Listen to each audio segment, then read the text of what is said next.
فرزند زہرا یہ حالات برے ہیں۔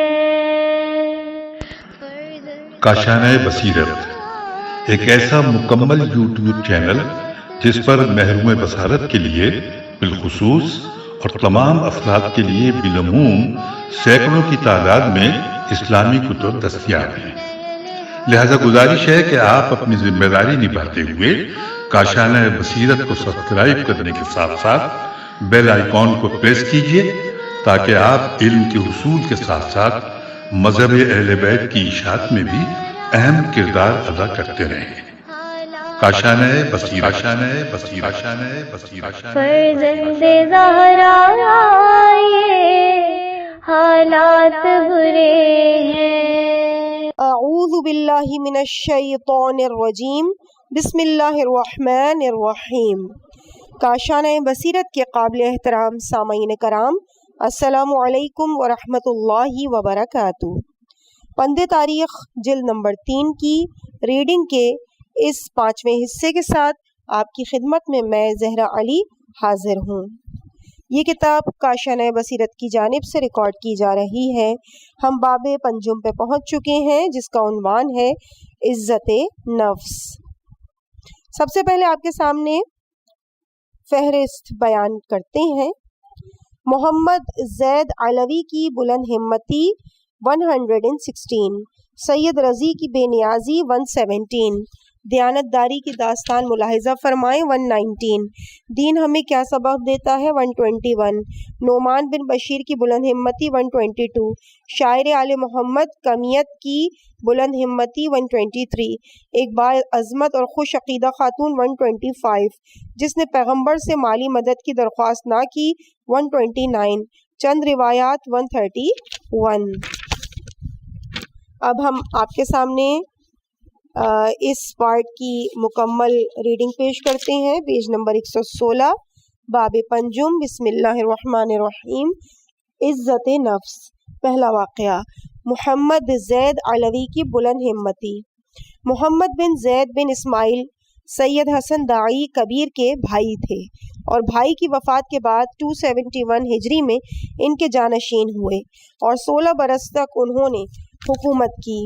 پھر 287 ہجری میں محمد بن اسماعیل سامانی کے سپہ سالار محمد بن ہارون سے ان کی جنگ ہوئی اور اسی جنگ میں وہ قتل ہو گئے۔ بیان کیا جاتا ہے کہ جب محمد بن زید علوی کی قبرستان پر حکومت تھی تو وہ سالانہ وظائف تقسیم کرتے وقت پہلے قریش کو ترجیح دیتے تھے اور بعد ازاں انصار و فقہا میں وظائف تقسیم کرتے تھے اور اس کے بعد عوام الناس میں ان کے وظائف تقسیم کرتے تھے۔ جب وہ قریش سے ابتدا کرتے تو عبد مناف کی اولاد کو قریش کے باقی بطون پر مقدم رکھتے تھے، چنانچہ وہ بنی ہاشم سے ابتدا کرتے اور پھر درجہ بدرجہ قریش کے باقی سلسلوں کو وظائف کی رقم دیتے تھے۔ ایک مرتبہ انہوں نے وظیفے کی تقسیم شروع کی تو ایک شخص نے کہا کہ مجھے بھی میرا حصہ دو۔ انہوں نے پوچھا کہ تمہارا سلسلہ نسب کس سے جا کر ملتا ہے؟ اس شخص نے کہا کہ میں بنی عبد مناف میں سے ہوں۔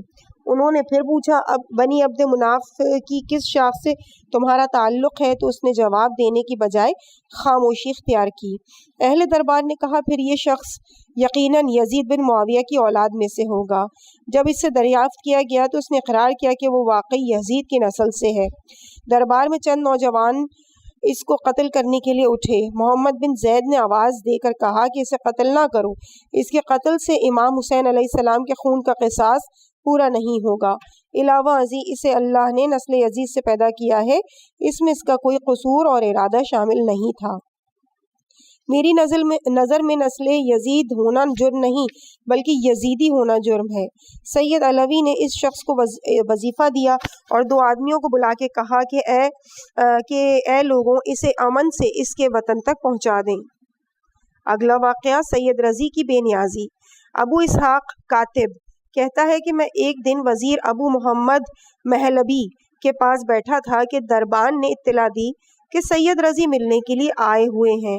وزیر نے جیسے ہی ان کا نام سنا تو فوراً مسند سے اٹھا اور ان کے استقبال کے لیے دروازے تک گیا، پھر ان کے ہاتھ میں ہاتھ ڈالے ہوئے اندر آیا اور اپنی مسند پر سید رضی کو بٹھایا اور خود ان کے سامنے بیٹھ گیا۔ یہاں تک کہ سید رضی نے اجازت لی وہ انہیں ودا کرنے پھر دروازے تک واپس گیا۔ جب سید رضی واپس چلے گئے تو میں نے وزیر سے پوچھا کہ آپ نے اس کا اتنا احترام کیوں کیا؟ وزیر نے کہا کہ اس لیے میں ان کا احترام کرتا ہوں کہ سید رضی خوددار شخصیت کے مالک ہیں۔ ان کی خودداری کا عالم یہ ہے کہ ان کے گھر بچہ پیدا ہوا تو میں نے مبارکباد کے طور پہ ان کے پاس 1000 دینار روانہ کیے تو انہوں نے قبول نہ کیے اور قاصد کے ہاتھ لکھ کر بھیجا جس میں تحریر تھا کہ وزیر کو علم ہونا چاہیے کہ میں کسی سے کچھ قبول نہیں کرتا۔ میں نے قاصد کے ہاتھ وہ رقم واپس بھیجی اور کہلا بھیجا یہ رقم آپ کے لیے نہیں ہے، یہ رقم داعیہ کے لیے روانہ کی تھی۔ سید رضی نے میری رقم واپس کر دی اور لکھ کر بھیجا وزیر کو علم ہونا چاہیے کہ ہمارے گھر کے باہر سے داعیہ نہیں منگوائی جاتی، ہمارے گھر کی بوڑھی خواتین یہ فریضہ سر انجام دیتی ہیں۔ میں نے تیسری مرتبہ وہ رقم ان کے پاس روانہ کی اور کہلا بھیجا کہ آپ اس رقم کو اپنے مدرسے کے طلباء میں تقسیم کر دیں۔ جب میرا قاصد وہ رقم لے کے ان کے پاس گیا تو سید رضی مدرسے میں طالب علموں کو پڑھا رہے تھے۔ قاصد نے انہیں جا کر میرا پیغام دیا کہ یہ رقم طالب علموں کے لیے ہے تو انہوں نے فرمایا کہ طالب علم موجود ہیں، تم تھال زمین پر رکھ دو، جسے جتنی ضرورت ہوگی وہ حسب ضرورت رقم اٹھا لے گا۔ قاصد نے تھال زمین پر رکھا، ایک طالب علم کے علاوہ کوئی رقم لینے کے لیے نہ اٹھا اور اس طالب علم نے 1 دینار اٹھایا اور اسے کھلا کر کے صرف 1 درہم لیا اور باقی درہم تھال میں رکھ دیے۔ سید رضی نے اس طالب علم سے پوچھا کہ تمہیں 1 درہم کی کیوں ضرورت پڑ گئی؟ اس نے کہا استاد محترم رات کے وقت ہم کو مطالعہ کرنا ہوتا ہے اور کل رات خادم موجود نہ تھا کہ میں اس سے تیل حاصل کر سکتا، مجبور ہو کر میں نے دکاندار سے 1 درہم کا تیل قرض پر حاصل کیا، اس لیے میں نے 1 درہم اس رقم میں سے لے لیا۔ سید رضی نے جیسے ہی سنا تو انہوں نے گودام سے بہت سی چابیاں تیار کرائیں اور ہر طالب علم کے پاس ہاتھ میں ایک چابی تھما دی اور فرمایا جب بھی تمہیں کسی چیز کی ضرورت ہو تو خادم کا انتظار کرنے کی تمہیں ضرورت نہیں ہے، گودام کا دروازہ کھول کر اپنی ضروریات پوری کر لیا کرو۔ وزیر نے یہ داستان سنا کے کہا اب تم ہی بتاؤ کہ اگر میں ایسے خوددار شخص کی عزت نہ کروں تو کس کی عزت کروں؟ ریفرنس روضات الجنات صفحہ نمبر 577۔ اگلا واقعہ دیانت داری کی یہ داستان ملاحظہ فرمائیے۔ شداد نامی ایک بادشاہ گزرا ہے جس نے خدائی کا دعویٰ کیا تھا۔ اسی شداد کا ایک بھائی بھی حکمران تھا جس کا نام شدید تھا اور وہ بڑا انصاف پسند تھا اور نیک طینت تھا۔ حکمران چونکہ خود اچھا تھا اس لیے رعایا میں سے کسی کی فرد کی جرأت یہ نہ تھی کہ وہ کسی پر ظلم و ستم کرے۔ اس نے ایک شخص کو مقدمات کے فیصلے کے لیے قاضی مقرر کیا۔ پورے سال میں قاضی کے پاس کوئی بھی مقدمہ نہ آیا تو اس نے شدید سے کہا میں تنخواہ لینا ناجائز سمجھتا ہوں کیونکہ پورا سال گزر گیا میرے پاس کوئی مقدمہ نہیں لایا گیا اور نہ ہی میں نے کوئی فیصلہ کیا۔ شدید نے کہا کوئی بات نہیں، تم تو اپنی مسند پر موجود رہے لہٰذا تنخواہ تمہارا حق ہے۔ 1 سال بعد قاضی کے پاس پہلا مقدمہ آیا اور اس کی کیفیت یہ تھی کہ ایک شخص نے کہا کہ میں نے اس سال اس آدمی کے ہاتھ اپنی زمین فروخت کی تھی اور میں نے اس سے رقم وصول کر لی تھی، اب اسی کھیت میں سے دفینہ برآمد ہوا ہے تو یہ شخص کہتا ہے دفینے کا مالک میں نہیں تم ہو۔ قاضی نے دوسرے فریق کا بیان سنا، اس نے کہا جی ہاں یہ بیان درست ہے، میں نے اپنے دوست سے زمین خریدی تھی، دفینہ نہیں خریدا تھا، لہٰذا اب کچھ برآمد ہوا ہے تو وہ میری ملکیت نہیں بلکہ اس کی ملکیت ہے، جبکہ فریق اول یہ کہتا ہے کہ جب میں زمین ہی بیچ چکا ہوں تو دفینہ کیسے میرا ہو سکتا ہے۔ قاضی نے دونوں کا بیانات سنے اور پوچھا کہ آیا خدا نے تمہیں اولاد بھی عطا کی ہے؟ تو فریق اول نے کہا جی ہاں اللہ نے مجھے ایک بیٹا عطا کیا ہے، اور فریق ثانی نے کہا اللہ نے مجھے ایک بیٹی عطا کی ہے۔ قاضی نے سن کے کہا ان بچوں کی آپس میں شادی کر دی جائے اور دفینہ ان بچوں کا ہوگا۔ ریفرنس روضۃ الصفا احوال ہود۔ اگلا واقعہ دین ہمیں کیا سبق دیتا ہے۔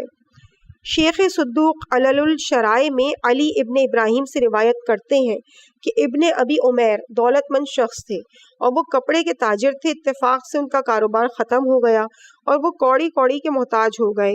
ایک دکاندار نے ان سے 10,000 درہم قرض لیا تھا. مذکورہ دکاندار کسی وجہ سے اپنے کاروبار کو جاری نہ رکھ سکا اور اسے مجبور ہو کر اپنا مکان فروخت کرنا پڑا. مکان کی قیمت کے طور پر اسے 10,000 درہم ملے. اس نے وہ رقم اٹھائی اور ابن ابی عمیر کے پاس آئے اور کہا یہ آپ کی رقم ہے, آپ مجھ سے وصول کر لیں. ابن ابی عمیر نے کہا کہ میں نے تو سنا ہے کہ آج کل تو گردش ایام کا تو شکار ہے. یہ مال کسی نے تجھے بطور تحفہ دیا یا میراث میں سے تجھے حصہ ملا ہے؟ اس نے کہا یہ رقم نہ تو تحفے میں ملی ہے اور نہ ہی میراث کی مرہون منت ہے. میں چونکہ آپ کا مقروض تھا اور قرضہ ادا کرنے کے لیے میرے پاس سرمایہ موجود نہ تھا, اس لیے میں نے اپنا مکان فروخت کیا ہے تاکہ تمہارا قرضہ ادا کر سکوں. ابن ابی عمیر نے کہا میں نے ذریح محاربی سے سنا کہ امام جعفر صادق علیہ السلام کا فرمان ہے کہ قرض کی وجہ سے کسی کو گھر سے بے دخل نہیں کیا جائے گا. اس وقت اگرچہ مجھے 1 درہم کی شدید ضرورت ہے لیکن میں تم سے 1 درہم بھی اس رقم میں سے نہیں لوں گا. ریفرنس تتمۃ المنتہا صفحہ نمبر 217. اگلا واقعہ نعمان بن بشیر کی بلند ہمتی. جب یزید لعین نے اہل بیت اطہار کو قید سے آزاد کیا تو نعمان بن بشیر کو بلایا اور 30 آدمی اس کے ہمراہ کیے اور اسے کہا کہ تم اس لٹے ہوئے قافلے کے ساتھ مدینہ جاؤ. تم ایک معقول فاصلہ رکھ کر ان کے پیچھے جاؤ اور راستے میں انہیں جس چیز کی بھی ضرورت ہو بہم پہنچاؤ. نعمان بن بشیر نے یزید کی ہدایات سے بھی زیادہ اس خاندان کی ضروریات کا لحاظ رکھا اور ان کے ساتھ مدینہ آیا. جب یہ قافلہ مدینہ پہنچا تو جناب فاطمہ دختر امیر المومنین ام کلثوم علیہ السلام نے اپنی بہن زینب سے کہا کہ اس شخص نے ہم سے نیکی کی ہے اور ہمیں بھی اس شخص کی نیکی کا بدلہ دینا چاہیے. جناب زینب نے فرمایا بہن ہمارے پاس تو کچھ نہیں, کربلا کی غارت کے بعد 2 دست بند اور 2 بازو بند واپس ملے ہیں, ہم وہی اسے دے دیتے ہیں. چنانچہ جناب زینب کبریٰ سلام اللہ علیہا نے وہی زیور نعمان بن بشیر کے پاس روانہ کی اور فرمایا ہمیں معذور سمجھنا, اس کے علاوہ ہمارے پاس دینے کے لیے کچھ نہیں ہے. نعمان نے زیور لینے سے انکار کر دیا اور کہا بی بی اگر میں نے دنیا طلبی کے لیے ایسا کیا ہوتا تو بھی یہ انعام کم نہ تھا, لیکن میں نے پیغمبر خدا صلی اللہ علیہ وآلہ وسلم کی نسبت سے آپ کی خدمت کی ہے, لہٰذا میں کچھ بھی نہیں لوں گا. ریفرنس مقتل خوارزمی جلد نمبر 2 صفحہ نمبر 75. اگلا واقعہ شاعر آل محمد کمیت کی بلند ہمتی. کمیت اسدی آل محمد کے عالی قدر شاعر تھے. علامہ امینی نے اپنی مشہور زمانہ کتاب الغدیر کی جلد 2 کے 187 ہجری پر مروج الذہب مسعودی کے حوالے سے ان کے متعلق لکھا ہے کہ کمیت مدینہ آئے اور شام کے وقت امام محمد باقر علیہ السلام کی خدمت میں شرف یاب ہوئے. کمیت نے ان کی خدمت میں اپنا مشہور قصیدہ میمیہ پڑھا جس میں اہل بیت طاہرین علیہ السلام کی مدح تھی, اور جب وہ قصیدے کے اس شعر پر پہنچے وقتیل باللطف غودر منہم بین غونما امتا و تغام, اہل بیت کے سردار کو کربلا میں امت کے شور و غوغا اور سرکشوں کے شور میں قتل کر دیا گیا. امام باقر علیہ السلام اس شعر کو سن کر رو دیے اور فرمایا کمیت اگر ہمارے پاس دولت ہوتی تو ہم تمہیں ضرور دے دیتے, لیکن تمہارے لیے ہم وہی کہہ سکتے ہیں کہ جو رسول خدا صلی اللہ علیہ وآلہ وسلم نے حسان بن ثابت کے لیے کہا تھا کہ تم جب تک اہل بیت کا دفاع کرتے رہو گے تو روح القدس سے تمہاری تائید ہوتی رہے گی. امام باقر علیہ السلام کے 12 سے 8 کی بارگاہ سے اٹھ کر کمیت عبداللہ بن حسن کے پاس گئے اور ان کے سامنے اپنا قصیدہ پڑھا تو جناب عبداللہ نے کہا میں نے 4000 درہم میں ایک باغ خریدا ہے اور یہ خریداری کی سند میرے پاس موجود ہے, تم قبالہ ملکیت مجھ سے لے لو اور باغ سے استفادہ حاصل کرو. کمیت نے کہا میرے ماں باپ آپ پر نثار ہوں, اگر آپ کے علاوہ میں کسی اور کے حق میں شعر کہتا تو دنیا کے لیے کہتا, لیکن میں نے یہ شعر دنیا طلبی کے لیے نہیں کہے، میرا مقصد صرف رضائے خدا کا حصول ہے۔ عبداللہ نے جب زیادہ اصرار کیا تو کمیت باغ لینے پر مجبور ہو گئے۔ پھر چند دنوں کے بعد کمیت عبداللہ کی خدمت میں آئے اور عرض کی، میں آپ کے پاس ایک حاجت لے کر آیا ہوں۔ عبداللہ نے کہا، اپنی حاجت بیان کرو، ہم تمہاری حاجت پوری کریں گے۔ کمیت نے کہا، پہلے وعدہ کریں آپ میری درخواست ضرور قبول کریں گے۔ حضرت عبداللہ نے کہا کہ ہم وعدہ کرتے ہیں ہم تمہاری درخواست قبول کریں گے۔ کمیت نے کہا، میری درخواست صرف یہی ہے کہ آپ باغ کا قبالہ ملکیت مجھ سے لے لیں۔ حضرت عبداللہ نے مجبور ہو کر قبالہ ملکیت واپس لے لیا۔ پھر عبداللہ بن معاویہ بن عبداللہ بن جعفر طیار اپنی جگہ سے اٹھے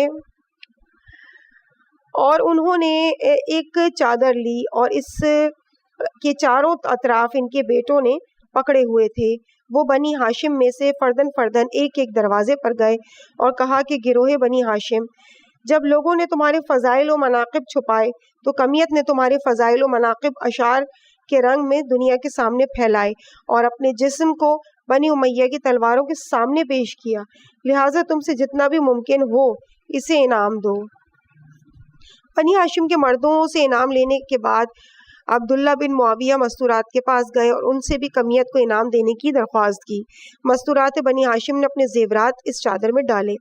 الغرض عبداللہ بن معاویہ زیورات کے علاوہ 1,00,000 درہم اکٹھا کر کے لائے اور کمیت کے سامنے چادر پر رکھ کر کہا کہ کمیت، ہماری طرف سے یہ حقیر نذرانہ قبول کرو اور ہمیں معذور سمجھو کہ ہم کچھ زیادہ نذرانہ پیش نہ کر سکے، کیونکہ ہمارے پاس اس سے زیادہ کچھ نہیں۔ کمیت نے کہا، میرے ماں باپ آپ پر قربان، آپ نے بہت زیادہ نذرانہ پیش کیا، میں نے آپ کی مدح خدا اور رسول کی رضا کے حصول کے لیے کی ہے، مجھے کسی طرح کی دنیاوی معاوضے کی ضرورت نہیں ہے، آپ یہ رقم واپس کر دیں۔ عبداللہ نے بہت اصرار کیا لیکن کمیت راضی نہ ہوئے اور اجازت لے کر چلے گئے۔ اگلا واقعہ، ایک باعظمت اور خوش عقیدہ خاتون۔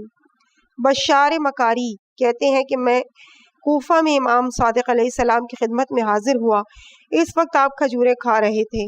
آپ علیہ السلام نے مجھ سے فرمایا کہ بشار، قریب آ جاؤ اور کھجوریں کھاؤ۔ میں نے عرض کی، مولا، میں آ رہا تھا کہ راستے میں ایک عجیب و غریب منظر دیکھا جس کی وجہ سے میں رونے لگا اور میرا جی اس وقت بھی رونے کو چاہ رہا ہے، اسی لیے میں کھجوریں نہیں کھاؤں گا۔ آپ علیہ السلام تناول فرمائے۔ آپ نے فرمایا، بشار، میرے اس حق کا واسطہ جو تمہارے ذمے ہے، میرے قریب آؤ اور کھجوریں کھاؤ۔ چنانچہ میں نے امام علیہ السلام کے ساتھ کھجوریں کھانی شروع کر دی۔ امام علی مقام نے مجھ سے پوچھا کہ تم نے کیا دیکھا؟ میں نے عرض کی، مولا، میں نے حکومت کے چند سپاہیوں کو دیکھا جو ایک عورت کو تازیانوں سے پیٹ رہے تھے، اور عورت لوگوں کو خدا اور رسول کا واسطہ دے کر مدد کے لیے پکار رہی تھی، مگر کسی نے اس کی مدد نہیں کی۔ امام علیہ السلام نے پوچھا، بتاؤ کہ سپاہی اس عورت کو کیوں مار رہے تھے؟ میں نے کہا، مولا، میں نے سنا ہے کہ وہ عورت سڑک پر جا رہی تھی، اچانک اس کا پاؤں پھسلا اور وہ زمین پر جا گری۔ اس کے منہ سے یہ الفاظ جاری ہوئے، فاطمہ زہرا، اللہ ان پر لعنت کرے جنہوں نے آپ پر ظلم کیے تھے۔ اسی لیے اس عورت کو سپاہیوں نے پکڑ کر تازیانے مارنے شروع کر دیے اور اسے گرفتار کر کے لے گئے۔ یہ سن کر امام جعفر صادق علیہ السلام اتنا روئے کہ آپ کی ریش مبارک اور رومال آنسوؤں سے تر ہو گئے اور آپ کے آنسو بہتے ہوئے سینے مبارک پر جاری ہو گئے۔ امام علیہ السلام نے فرمایا، بشار، آؤ مسجد سہلہ چل کر اس خاتون کی رہائی کے لیے دعا مانگیں۔ اور آپ علیہ السلام نے اس خاتون کی خبر معلوم کرنے کے لیے اپنے ایک صحابی کو دارالامارہ روانہ کیا۔ ہم مسجد سہلہ آئے اور 2 رکعت نماز ادا کی۔ پھر امام صادق علیہ السلام نے دعا کے لیے اپنے ہاتھ بلند کیے، پھر سجدہ کیا، پھر آپ نے سجدے سے سر اٹھایا اور فرمایا، آؤ چلیں، وہ مومنہ خاتون آزاد ہو چکی ہیں۔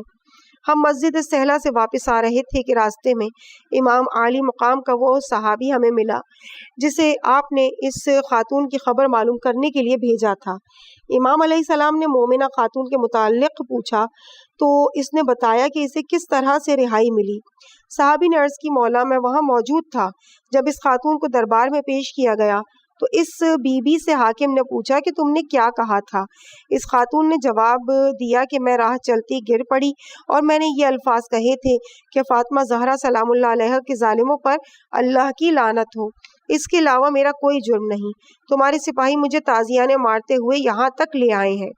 حاکم نے کہا میں آپ سے معافی چاہتا ہوں، سپاہیوں نے آپ کو تکلیف پہنچائی، اس کے لیے میں معذرت خواہ ہوں۔ پھر حاکم نے 200 درہم اس خاتون کو پیش کیے، لیکن خاتون نے رقم لینے سے انکار کر دیا، پھر اس خاتون کو آزاد کر دیا گیا۔ امام علیہ السلام نے فرمایا تو کیا اس نے 200 درہم لینے سے انکار کر دیا؟ صحابی نے عرض کی جی ہاں، جبکہ وہ سخت غربت و افلاس کا شکار نظر آتی تھی۔ آپ نے اپنی جیب سے 7 دینار نکالے اور فرمایا اس خاتون کے پاس جاؤ اور اسے میری طرف سے سلام پہنچاؤ اور یہ 7 دینار بھی میری طرف سے اسے پہنچا دو۔ بشار کہتا ہے کہ ہم اس خاتون کے گھر گئے اور اسے امام جعفر صادق علیہ السلام کے سلام پہنچائے۔ خاتون نے ہم سے پوچھا کیا واقعی امام صادق علیہ السلام نے مجھے سلام بھیجا ہے؟ ہم نے کہا جی ہاں، امام نے آپ کو سلام بھیجا ہے۔ یہ خوشخبری سن کر مومنہ فرط مسرت سے بے ہوش ہو گئی۔ ہم اس کے ہوش میں آنے تک وہاں ٹھہرے رہے۔ جب مومنہ کو ہوش آیا تو ہم نے 7 دینار اس کے حوالے کر دیے۔ مومنہ نے کہا میری طرف سے امام صادق علیہ السلام کی خدمت میں عرض کرنا کہ اس کنیز کے گناہوں کو اللہ تعالیٰ سے معاف کروا دیں۔ پھر ہم امام کی خدمت میں حاضر ہوئے۔ ہم نے مومنہ خاتون کی فرمائش امام کی خدمت میں پیش کی۔ امام علیہ السلام نے رو رو کر اس کے لیے دعا مانگی۔ ریفرنس بہار الانوار جلد نمبر 11 کا پیج نمبر 225۔ اگلا واقعہ جس نے پیغمبر سے مالی مدد کی درخواست نہ کی۔ امام صادق علیہ السلام نے فرمایا کہ رسالت مآب صلی اللہ علیہ وآلہ وسلم کا ایک صحابی مالی پریشانی کا شکار ہوا اور اخراجات کے لیے وہ کوڑی کوڑی کا محتاج ہو گیا۔ اس کی بیوی نے کہا کہ میں رسالت مآب صلی اللہ علیہ وآلہ وسلم کو جانتی ہوں کہ آپ بہت کریم اور سخی ہیں، تم ان کی خدمت میں جا کر اپنی غربت کی داستان سناؤ، مجھے یقین ہے کہ آپ صلی اللہ علیہ وآلہ وسلم ہماری مدد ضرور کریں گے۔ بیوی کا مشورہ سن کر صحابی حضور اکرم کی خدمت میں آیا اور اس وقت رسول خدا منبر پر تشریف فرما تھے۔ آپ صلی اللہ علیہ وآلہ وسلم نے فرمایا سألنا اعطینا ومن استثنا اغناہ اللہ، جو ہم سے سوال کرے گا ہم اسے عطا کریں گے، اور جو اپنی شرافت نفس کی وجہ سے سوال کرنے سے گریز کرے گا تو اللہ اسے غنی بنا دے گا۔ صحابی نے آپ صلی اللہ علیہ وآلہ وسلم سے یہ الفاظ سنے تو آپ کے الفاظ اسے اپنے سینے میں اترتے ہوئے محسوس ہوئے اور اس نے اپنے ذہن میں کہا کہ حضور اکرم کہ ان الفاظ کا روئے سخن میری طرف ہے۔ صحابی اپنے گھر آیا، بیوی نے پوچھا کہ تم نے حضور سے سوال کیا تھا؟ صحابی نے بتایا میرا ارادہ سوال کرنے کا تھا، لیکن میرے سوال کرنے سے پہلے رحمت للعالمین نے فرمایا کہ جو ہم سے مانگے گا ہم اسے عطا کریں گے، اور جو سوال کرنے سے گریز کرے گا تو اللہ اسے غنی کر دے گا، اور مجھے یہ بات کا یقین ہے کہ حضور نے یہ الفاظ میرے لیے ہی کہے تھے۔ بیوی نے کہا نہیں، ایسی کوئی بات نہیں، حضور اکرم بھی انسان ہے، انہوں نے عمومی انداز میں یہ الفاظ کہے ہوں گے، تم ان کے مخاطب نہ تھے، تمہیں حضور کے پاس جا کر اپنی غربت کی داستان سنانی چاہیے۔ دوسرے دن صحابی پھر دربار نبوت میں حاضر ہوا اور رسول کریم نے خطبے کے دوران ارشاد فرمایا جو ہم سے سوال کرے گا ہم اسے عطا کریں گے، اور جو سوال سے گریز کرے گا تو اللہ اسے غنی بنا دے گا۔ صحابی نے جیسے ہی الفاظ سنے تو اسے یقین ہو گیا کہ آپ اسی سے ہی مخاطب ہیں۔ صحابی کو آپ سے کچھ سوال کرتے ہوئے شرم محسوس ہوئی اور مسجد سے اٹھ کر اپنے ایک دوست کے پاس گیا اور اس سے کلہاڑی مانگی۔ کلہاڑی لے کر جنگل میں چلا گیا، سارا دن لکڑیاں کاٹتا رہا۔ شام کے وقت لکڑیاں بازار میں فروخت کی تو اجرت کے طور پر اسے چند درہم ملے۔ اس نے گھر کے لیے آٹا خریدا اور اپنے گھر آ گیا۔ پھر دوسرے دن علیہ صبح اٹھ کر جنگل میں گیا اور پہلے سے زیادہ مقدار میں لکڑیاں کاٹیں اور بازار میں فروخت کی۔ اس طرح سے چند دن بعد اس نے اپنی کلہاڑی خرید لی اور آہستہ آہستہ اس کی دولت میں بھی اضافہ ہونے لگا، اور چند ماہ بعد اس نے ایک غلام اور 2 اونٹ خرید لیے، اور یوں وہ زیادہ لکڑیاں بازار میں فروخت کرنے لگا۔ اس کی مالی حالت بہتر ہو گئی۔ پھر ایک دن اس نے حضور اکرم کے پاس جا کر اپنی پوری رویداد بیان کی۔ یہ سن کر حضور نے فرمایا جو ہم سے سوال کرے گا تو ہم اسے عطا کریں گے، اور جو سوال سے گریز کرے گا تو اللہ اسے غنی کر دے گا۔ ریفرنس ہے وافی جلد نمبر 2 صفحہ نمبر 139۔ عزیز سامعین، اس کے بعد ہیڈنگ ہے چند روایات۔ الکافی جلد نمبر 2 صفحہ نمبر 232 پر ہے کہ امام جعفر صادق علیہ السلام نے فرمایا، امیر المومنین علیہ السلام فرمایا کرتے تھے کہ تیرے دل میں لوگوں کی ضرورت اور لوگوں سے بے نیازی کی دونوں صفات ہونی چاہیے۔ ضرورت کا اظہار نرمی اور خوش روئی سے ہونا چاہیے، یہاں تک کہ لوگ یہ سمجھیں کہ تمہیں ان کی ضرورت ہے، اور تیری بے نیازی کا اظہار اپنی آبرو کی حفاظت اور بقائے عزت کے ذریعے سے ہونا چاہیے۔ وافی کی جلد نمبر 2 کے پیج نمبر 335 پر ہے، امیر المومنین علیہ السلام نے فرمایا، جو شخص اپنی ضروریات زندگی پر قناعت کرے تو اس کے لیے تھوڑی سی دنیا بھی کافی ہوگی، اور جو اپنی ضروریات پر قناعت نہیں کرتا تو دنیا کی کوئی چیز اس کی کفایت نہیں کر سکے گی۔ وافی کی جلد نمبر 2 کے صفحہ نمبر 335 پر ہے، ایک شخص نے امام جعفر صادق علیہ السلام سے اپنے حرص کی شکایت کرتے ہوئے کہا، مولا علیہ السلام سے کہا کہ مولا، میری حالت یہ ہے کہ میں تلاش معاش کرتا ہوں تو مجھے رزق مل جاتا ہے، لیکن قناعت نصیب نہیں ہوتی اور نفس اس سے بھی زیادہ کا مطالبہ کرتا ہے۔ آپ میری رہنمائی فرمائیں تاکہ میرے اندر قناعت کا جذبہ پیدا ہو۔ امام جعفر صادق علیہ السلام نے فرمایا، اگر بقدر ضرورت رزق سے تیری کفایت ہو سکتی ہے تو اس سے کم رزق سے بھی تیری کفایت ہو سکتی ہے۔ اگر بقدر ضرورت سے تمہاری کفایت نہیں ہوتی تو دنیا کا تمام رزق حاصل کر کے بھی تمہاری کفایت حاصل نہیں ہو سکتی۔ وافی کی جلد نمبر 2 کے صفحہ نمبر 335 پر ہے کہ امام جعفر صادق علیہ السلام نے فرمایا، اگر کوئی شخص یہ چاہتا ہے کہ وہ اللہ سے جس چیز کا سوال کرے تو اللہ اسے عطا کر دے، تو اپنے آپ کو لوگوں سے نا امید کر لے اور اللہ کے علاوہ کسی سے بھی اپنی امیدیں وابستہ نہ رکھے۔ اگر اللہ نے اس کے دل کی سچائی کو ملاحظہ کیا تو وہ اللہ سے جو کچھ بھی مانگے گا اللہ اسے عطا فرمائے گا۔ الکافی کی جلد نمبر 2 کے صفحہ نمبر 148 پر ہے کہ امام جعفر صادق علیہ السلام نے فرمایا، لوگوں سے اپنی حاجات کا سوال کرنا عزت نفس کے ختم ہونے کا ذریعہ اور حیا کی تباہ ہونے کا سبب ہے، اور لوگوں کے رزق سے نا امید ہو جانا مومن کے لیے دینی عزت کا سبب ہے، اور طمع و لالچ ہر وقت کا فقر ہے۔ وافی کی جلد نمبر 2 کے صفحہ نمبر 334 پر ہے کہ عبداللہ بن سنان کہتے ہیں کہ میں نے امام جعفر صادق علیہ السلام سے سنا کہ آپ فرمایا کرتے تھے کہ 3 چیزیں مومن کے لیے دنیا اور آخرت کا فخر اور زینت ہیں۔ نمبر 1، رات کے آخری حصے میں نماز شب پڑھنا۔ نمبر 2، لوگوں کے رزق سے نا امید ہو جانا۔ نمبر 3، خاندان پیغمبر میں سے امام کی امامت کا اعتراف کرنا اور اس سے محبت رکھنا۔ وافی نقل از کافی صفحہ نمبر 336 پر ہے، جابر جعفی نے امام محمد باقر علیہ السلام سے روایت کی ہے کہ آپ علیہ السلام نے فرمایا کہ لوگوں کے مال سے نا امید ہونا جان و مال کی سخاوت سے زیادہ بہتر ہے۔ تنگ دستی و غربت اور پاک دامنی اور بے نیازی کے وقت صبر بخشش سے زیادہ بہتر ہے، اور بہترین ثروت و دولت اللہ پر بھروسہ کرنا اور لوگوں کے مال سے نا امید ہو جانا ہے۔ عزیز سامعین، اس مقام پہ ریڈنگ کا یہ باب مکمل ہوا۔ اس کے بعد انشاءاللہ آپ کے سامنے باب ششم پیش کیا جائے گا، اور جس کا عنوان ہے لمبی آرزوئیں، صفحہ ہوگا 135۔ مجھے اپنی دعاؤں میں یاد رکھیے گا۔ والسلام علیکم ورحمۃ اللہ وبرکاتہ۔